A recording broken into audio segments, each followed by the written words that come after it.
she kept on wearing calico and gingham. And as for food, well, it was a crying shame.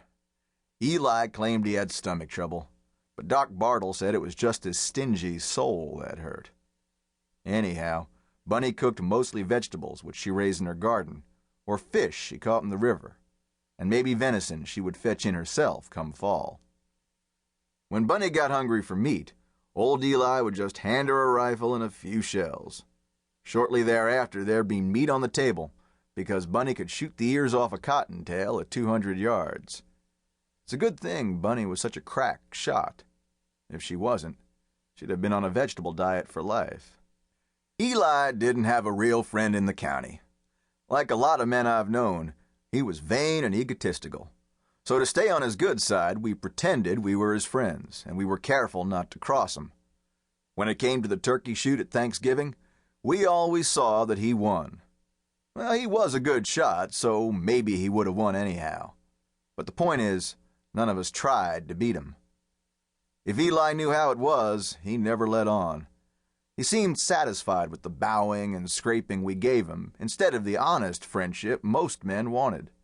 As he got older, he was tougher and tougher on Bunny, so she never had a good time. And every year he seemed to get smaller and his head bigger. I mean that, both literally and figuratively. Proud? Hell no, we weren't proud of ourselves, but we couldn't be blamed much either. None of us had saved anything for a rainy day, and we all remembered how tough it was right after the panic, when we'd have starved if it hadn't been for Eli.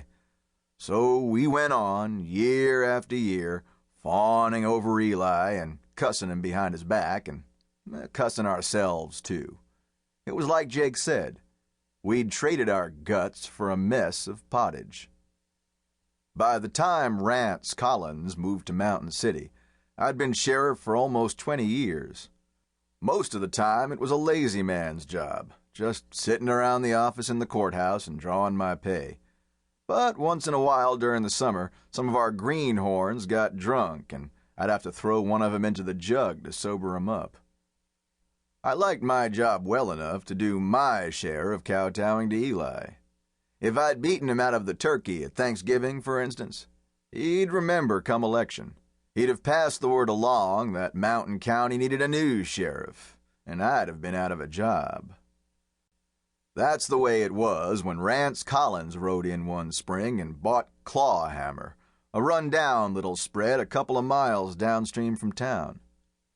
We liked him right off, which is a compliment on account of we were kind of clannish, and he was the first outsider to settle among us for 5 years or more. Rance was young, maybe 25, big and red-faced because the sun seemed to scorch his skin instead of tan it. He was a working fool, and by fall he had Clawhammer neat as a pin, the corrals rebuilt, a new roof on his house, fences repaired, and every calf branded and earmarked. He started off with a little money. None of us knew how much, but we did hear he'd paid cash for the ranch. The trouble was, he wouldn't have any steers to market for a couple of years, so we asked Eli for credit, and Eli gave it to him. At the time, he hadn't shown he was as independent as a hog on ice, because he'd been as busy as a tongue-tied drummer. Somewhere along the line, he'd started shining up to Bunny, unbeknownst to Eli. She worked in the store on Saturdays, so he must have seen her the first week he'd come to the valley. After that, I guess he saw her along the river, because Bunny's favorite fishing hole was just above the Clawhammer buildings. Come fall, our greenhorn fishermen cleared out, and roundup was finished and school started. Then we found out how things stacked up. Jake had a basket social every year along in October to raise money for the school library. It was a shindig we all looked forward to, the same as we looked forward to the turkey shoot. Rance was on hand, decked out like a Christmas tree in a fancy green shirt and polished black boots, and a brand new Stetson he'd just bought from Eli.